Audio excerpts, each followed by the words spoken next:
নমস্কার, আপনারা দেখছেন বীরভূম আশি টিভি। আপনাদের সঙ্গে আমি বান্টি। শুরু করছি আজকের সংবাদ। বিস্তারিত সংবাদে যাওয়ার আগে দেখে নেব সংবাদ শিরোনাম। ফের জেলায় আগমন মুখ্যমন্ত্রী মমতা বন্দ্যোপাধ্যায়ের।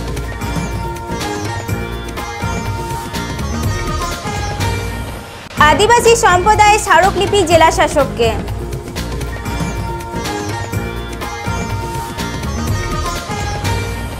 খয়রাছড়ির নপাড়ায় বোমাবাজি।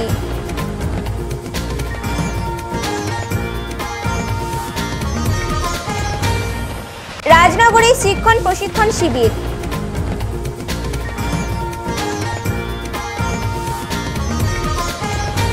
প্রজাতন্ত্র দিবস উপলক্ষে পুরস্কার বিতরণী অনুষ্ঠান সিউড়িতে।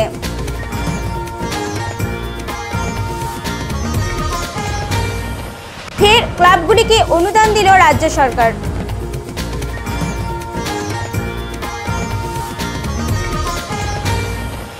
এবার সংবাদ বিস্তারিত। একই মাসে দুবার মুখ্যমন্ত্রীর জেলা সফর। আজ মুখ্যমন্ত্রী রামপুরহাটে নেমে তারাপীঠ মায়ের মন্দিরে পুজো দিতে যান। এরপর তার নিকটাত্মীয়ের বিয়েবাড়িতে যাওয়ার কথা। আগামীকাল তার সভাকে ঘিরে শেষ পর্যায়ের প্রস্তুতি জোর কদমে চলছে রামপুরহাটের সাংঘাটাপাড়ার মনসুবা মোড়ের হাই রোডের পাশে। এই সভার জন্য বেশ কিছু কৃষিজমি নেওয়া হয়েছে। গতকাল বামফ্রন্টের পক্ষ থেকে কৃষিজমি ক্ষতিগ্রস্ত হওয়ার অভিযোগ ওঠে, কিন্তু কৃষিজমির মালিকরা সেই অভিযোগে জল ঢেলে দিয়ে বলেন জমি নেওয়া হয়েছে এবং জমিতে মোরাম দেওয়া হয়েছে আমাদের সম্মতিতেই। তারা আরও বলেন জেলা প্রশাসনের পক্ষ থেকে জমি মেরামত করে দেওয়ার কথা বলা হয়েছে। সেই জমিতে সভা হচ্ছে, তাতে বেশ কিছু কৃষকের একটা অভিযোগ উঠে আসছে। আপনারা তো জমির মালিক আছেন, কি বলছে এটা ঠিক? আমাদের না, আমরা আনন্দিত যে এখানে মুখ্যমন্ত্রী কৃষি আসছেন। কৃষক বন্ধু মুখ্যমন্ত্রী মাননীয় মমতা ব্যানার্জি এখানে মিটিং করতে চেয়েছেন। আমরা আনন্দিত, আমরা খুশি হয়ে জায়গা নো অবজেকশন দিয়েছি। আপনার জমিতে কি ছিল, কি ফসল ছিল? কোনো ফসল নেই, কিন্তু অনেক জমিতে দেখা গেছে যে ফসল ছিল, যে ফসলগুলো আছে সাইডে আছে, নষ্ট হয়। আপনার কত বিঘা জমি আছে? আমার 14 বিঘা আছে। আচ্ছা, আরো যারা এখানে আছেন টোটাল কত জমি আছে, কত জমি নেওয়া হয়েছে? আমার ফ্যামিলির মধ্যে আছে 30-35 বিঘা। আচ্ছা, তাদের জমিতে কোনো ফসল ছিল না? ফসল কোনো ফসল ছিল। জমি নেওয়ার আগে, সভা করার আগে, মঞ্চ করার আগে আপনাদেরকে জানানো হয়েছিল? কি জানিয়েছিল? যে আমরা এখানে একটা জনসভা করতে চাইছি, আপনাদের কোনো অসুবিধা আছে কিনা। কি বলছেন? আমাদের কোনো অসুবিধা নেই, যেহেতু উনি আসতে চাইছেন মাননীয় মুখ্যমন্ত্রী। আমরা আনন্দিত, আমরা নিজেরাই আগ্রহী হয়ে জায়গা দিয়েছি যে আমাদের একটু ক্ষতি হলেও আমরা মানতে রাজি আছি। এবং জেলা প্রশাসন এই জায়গাটা আশা করছি পরিষ্কার পরিচ্ছন্ন করে দেবেন। এই কথাও দিয়েছে, ওনারা আস্থা দিয়েছে এবং আস্থা দিয়েছেন, আমরা জমি আবার করি ঠিক করে দিবেন। এই যে অভিযোগ হচ্ছে যে চাষি জমি দখল করে এসব তাদের কোনো জমি নেই, আচ্ছা দাদা, এই যে যারা বলছে যে এখানে জমিগুলো নষ্ট হয়ে যাচ্ছে, সেই জমিগুলো আর ফসল হবে না, কিন্তু তাদের কি এখানে জমি আছে? না, তাদের জমি নেই। তাহলে তারা কি উদ্দেশ্যটা বলছে? অসৎ মনোভাব নিয়ে বলছে, যাতে এই পার্টির কোনো বদনাম হয়, ভালো কাজ না হয়, এই পার্টির বদনাম না হয়। কি নাম? মোহাম্মদ কুদরত খুদা, যার নাম বিদ্যুৎ। আরেকজন আর এখানে মোটামুটি 5 বিঘা জমি আছে। আচ্ছা, যে শোনা যাচ্ছে যে আপনারা নাকি স্বেচ্ছায় জমি দেননি, জোর করে জমি নেওয়া হয়েছে? না, আমরা স্বেচ্ছায় জমি দিয়েছি, জোর করে ওটা ফালতু কথা। আপনার জমিতে কি ছিল? আমার জমিতে কিছু ছিল না, যেটা বীজ আছে সেটা নষ্ট করা হয়নি। মানে ফাঁকা জমিতেই ফাঁকা জমিতে রাখার যে ব্যবস্থা, এগুলো সব ফাঁকা জমিতে। হ্যাঁ, ফাঁকা জমিতে। মানে আপনারা সদিচ্ছায় দিয়েছেন? আপনারা সদিচ্ছায় দিয়েছি। সাইডে যেগুলো ফসল আছে সেগুলো এগুলো ঘিরে দেওয়া হয়েছে, আমার বীজটাও ঘিরে দেওয়া হয়েছে, নষ্ট করানো হয়নি। মানে আপনাদের কোনো তাহলে অভিযোগ নেই? না, কোনো অভিযোগ নেই। বলছি এখানে তো মোরাম টোরাম ফেলেছে, অনেক কিছু হয়েছে, কি আরো বলেছে যে ঠিক করে দেবে? ওগুলো বলেছে পরিষ্কার করে দিবে, এটা বলেছে জেলা প্রশাসন। চাষের কোনো ক্ষতি হবে না? না, চাষের কোনো ক্ষতি হবে না। আপনার বাড়ি কোথায়? আমার এই গ্রামে শ্রীকৃষ্ণপুর পাড়পাখড়িয়া। আচ্ছা, আপনাদের কি কোনো নোটিশ দিয়েছিল প্রশাসন থেকে? হ্যাঁ, নোটিশ দিয়ে জানিয়েছিল। দেখা করেছেন? হ্যাঁ, দেখা ছিল। সৌগত মণ্ডলের রিপোর্ট, বীরভূম আশি টিভি, রামপুরহাট। গতকাল ভারত জাকাত মাঝি পরগনা মহলের নেতৃত্বে বীরভূম জেলার আদিবাসী সম্প্রদায়ের কয়েক হাজার মানুষ 11 দফা দাবি নিয়ে জেলা শাসকের কার্যালয়কে 5 ঘন্টারও বেশি অবরুদ্ধ করে। জেলা শাসকের কাছে 11 দফা দাবিতে গতকাল প্রায় 5 ঘন্টা সিউড়ি শহর অবরুদ্ধ করে রাখে ভারত জাকাত মাঝি পরগনা মহলের আদিবাসী সম্প্রদায়ের মানুষেরা। জেলা শাসক দপ্তরের কোনো কর্মীকে না ঢুকতে দেওয়া হয়েছে না বেরোতে দেওয়া হয়েছে। শুধু প্রশাসন ভবন চত্বরই নয়, গোটা শহর তাদের অবরোধে অবরুদ্ধ হয়, এমনকি যান চলাচল সম্পূর্ণভাবে বন্ধ হয়ে যায়। সংগঠনের কর্তারা বলেন তাদের দাবি পূরণ না হলে তারা জেলা শাসকের চত্বর থেকে সরবেন না। অবশেষে প্রায় 5 ঘন্টা পর জেলা শাসক আসেন এবং তাদের স্মারকলিপি গ্রহণ করে আশ্বস্ত করেন। আমাদের ডেপুটেশন মূলত আমাদের 15 দফা দাবি নিয়ে আদিবাসী বীরভূম জেলার আদিবাসীদের বিভিন্ন সমস্যা, মূলত শিক্ষা, সাঁওতালি ভাষায় অলচিকি লিপির মধ্যে প্রাথমিক বিশ্ববিদ্যালয় পর্যন্ত শিক্ষার দাবিতে আজকে আমরা ডিএম ম্যাডামের কাছে ডেপুটেশন দিচ্ছি। এছাড়াও বিভিন্ন আদিবাসী হস্টেল, ছাত্র এবং ছাত্রীবাস বন্ধ হয়ে গেছে, যার জন্য আদিবাসী ছেলেমেয়েরা ঠিকমতো লেখাপড়া করতে পারছে না। গ্রামে বা বাড়িতে সেরকম পরিবেশ নেই, সেটার দাবিতে ডেপুটেশন হচ্ছে। ক্রাশার খাদান অঞ্চলগুলোতে আদিবাসীদের জমি লুট হচ্ছে, ওখানে অবৈধভাবে ক্রাশার খাদান চলছে, কিন্তু আদিবাসীরা খুলতে গেলে বিভিন্নভাবে প্রশাসনের পক্ষ থেকে হ্যারাসমেন্ট করা হচ্ছে। সেটার বিরুদ্ধে আমাদের ডিমান্ড দাবি।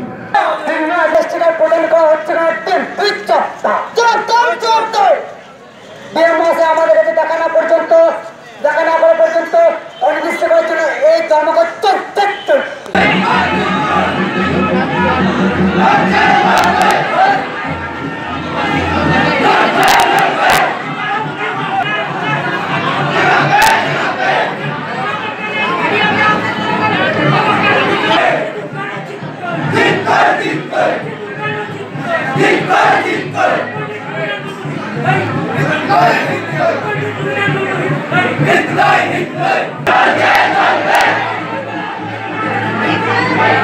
পার্থ দাসের রিপোর্ট, বীরভূম আরসিটিভি, সিউড়ি।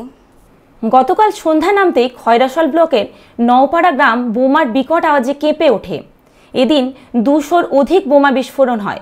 এই ঘটনার পর লোকপুর থানা বিশাল পুলিশ বাহিনী নিয়ে ঘটনাস্থলে পৌঁছে পরিস্থিতি নিয়ন্ত্রণে আনে। পরপর বোমের আওয়াজে খয়রাশালের নওপাড়ায় চাঞ্চল্যের সৃষ্টি হয়। গতকাল সন্ধ্যায় প্রায় 200-র অধিক বোমা বিস্ফোরণ হয়। লোকপুর থানার বিশাল পুলিশ বাহিনী ঘটনাস্থলে গিয়ে পরিস্থিতি নিয়ন্ত্রণে আনে।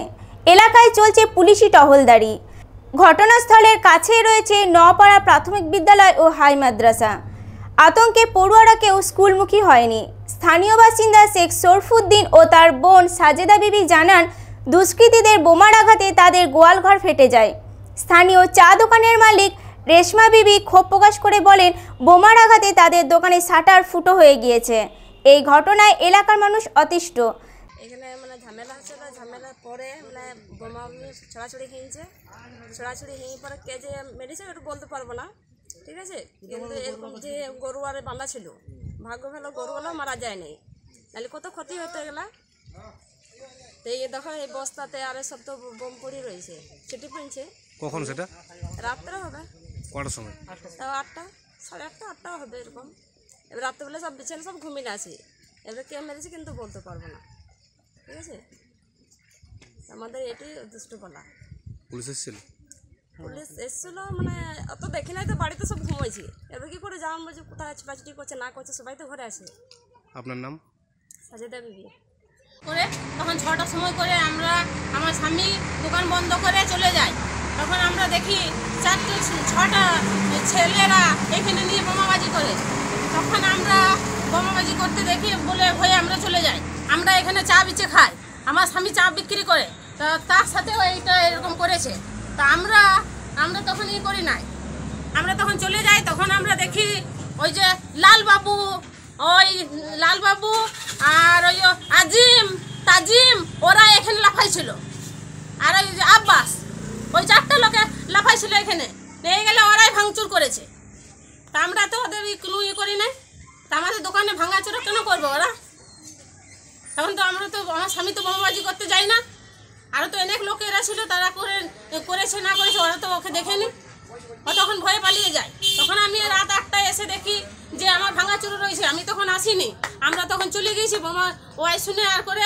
তারপর আমরা যখন আসি তখন রাত 8টার সময় করে আমরা দেখছি পুলিশ এখানে যখন পুলিশ, তখন আমি 2-4টা গাল বন্ধ করেছি। তখন পুলিশে বলছে, এখানে কী করছিস? যা যা, তখন বোমাতে আটকাইতে পারিস নাই, তো তখন বলেন আমরা কি আটকাইতে আসবো? তখন আমাদের ঘরে পাশের বাড়ি আমাদের ছেলেরা আছে, মেয়েরা আছে, তখন ছেড়ে কী করে আসতে পারি আমরা? হ্যাঁ, তখন যে ওরা তো বলছে, আবার বলছে কি এ গোলাবাজি করবি না, গোলাবাজি যদি করিস পাছায় বেড়াবো, পুলিশে ওইটা কেন বলবে? বলছে ওরা ভেঙেছে, আবার আমরা ভেঙে দেবো। তাহলে এটা পুলিশের কেন এটা বলারই হলো? তাহলে পুলিশের ঝামেলাটা লাগাইছে না, কে লাগাইছে ঝামেলাটা? পুলিশই লাগাচ্ছে। সেই 100টা পুলিশ ভয়ে আমরা হেরিকেল নিয়ে আসি, দু জায়গায় এসে দেখি আমরা যে দুনিয়া পুলিশ আর কত গাল দিচ্ছে আমাদেরকে, বলছে পাছাতে বেড়াবো, যে তুমি চেঁচামেচি করবি না। কেন চেঁচামেচি করবো না? হ্যাঁ, আপনার নাম? আমার নাম রেশমা বিবি। আপনার স্বামীর নাম? আমার স্বামীর নাম বুল্লা।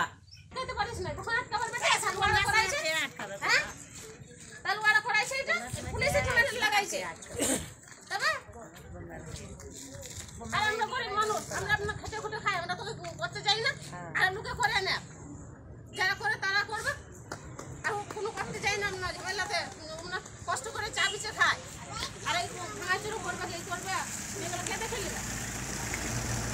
পুলিশ এখানে বলবে আর আমরা ঘরে ভেঙেছে, আবার আমরা ভেঙে দেবো। শেখ রাকিবউদ্দিনের রিপোর্ট, বীরভূম RCTV, খয়রাশোল। রাজনগর ব্লকের বিভিন্ন উচ্চ প্রাথমিক মাধ্যমিক শিক্ষা কেন্দ্র ও উচ্চ বিদ্যালয়ের প্রধান এবং ভারপ্রাপ্ত প্রধান শিক্ষক শিক্ষিকাদের নিয়ে এক প্রশিক্ষণ শিবিরের আয়োজন করা হয় আজ রাজনগরে। সমগ্র শিক্ষা অভিযানের উদ্যোগেই রাজনগর মাধ্যমিক বালিকা বিদ্যালয়ে এই প্রশিক্ষণ শিবির চলে। ছাত্রছাত্রীদের সঠিকভাবে শিক্ষা দেওয়া, তাদের ভবিষ্যৎ সুনাগরিক গড়ে তোলার উদ্দেশ্যে এই প্রশিক্ষণ বলে জানান জয়পুর উচ্চ বিদ্যালয়ের প্রধান শিক্ষক অভিজিৎ নন্দন। উত্তম মণ্ডলের রিপোর্ট, বীরভূম RCTV, রাজনগর। আজ সিউড়ির রক্ষাকালীতলা সরস্বতী শিশু মন্দিরে ব্যাংকের উদ্যোগে বিজ্ঞান মঞ্চে অঙ্কন প্রতিযোগিতা ও পুরস্কার বিতরণী সভার আয়োজন করা হয়। ব্যাংকের পক্ষ থেকে 100 জন ছাত্রছাত্রী পরিবেশ সুস্থ রাখার প্রদর্শনী তুলে ধরে। অঙ্কন প্রতিযোগিতায় প্রথম, দ্বিতীয় ও তৃতীয় স্থানাধিকারীকে পুরস্কার প্রদান করা হয়। यहाँ पर स्कूल में आज प्रधानमंत्री द्वारा स्वच्छता अभियान के तहत स्कूल में हमने बच्चों का स्वच्छता के ऊपर एक कंपटीशन रखा है, जिसमें बच्चों द्वारा विभिन्न प्रकार की एक्टिविटीज़, हम एनवायरनमेंट को कैसे क्लीन रख सकते हैं, स्वच्छता कैसे रख सकते हैं, बच्चों द्वारा दर्शाई गई हैं। और इस कंपटीशन में जो बच्चे प्रथम, द्वितीय, तृतीय आएंगे, इनको हम सर्टिफिकेट और गिफ्ट्स वगैरह भी और प्राइज़ भी दिए जाएंगे।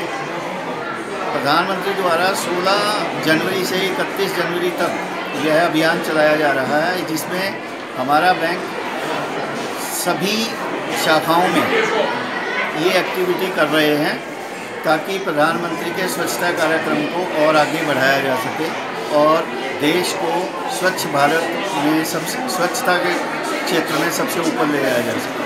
धन्यवाद। आपका नाम? और मेरा नाम अश्विनी गर्ग, मैं zonal manager UCO bank Suri में। यदि आप बड़े में बनाएंगे तो इजी ज़्यादा होगा, पाइप लंबी लगती है।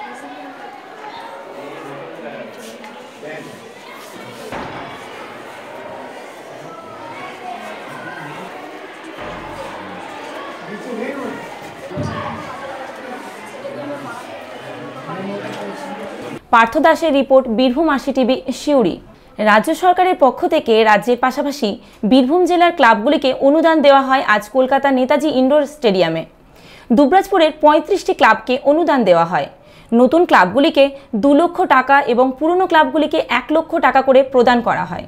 মূলত খেলাধুলা ও শরীরচর্চার জন্যই এই অনুদান। শেখ মোবারকের রিপোর্ট, বীরভূম RCTV, কলকাতা। আজকের সংবাদ এই পর্যন্ত। পরবর্তী সংবাদের জন্য চোখ রাখুন বীরভূম RCTVর পর্দায়। নমস্কার।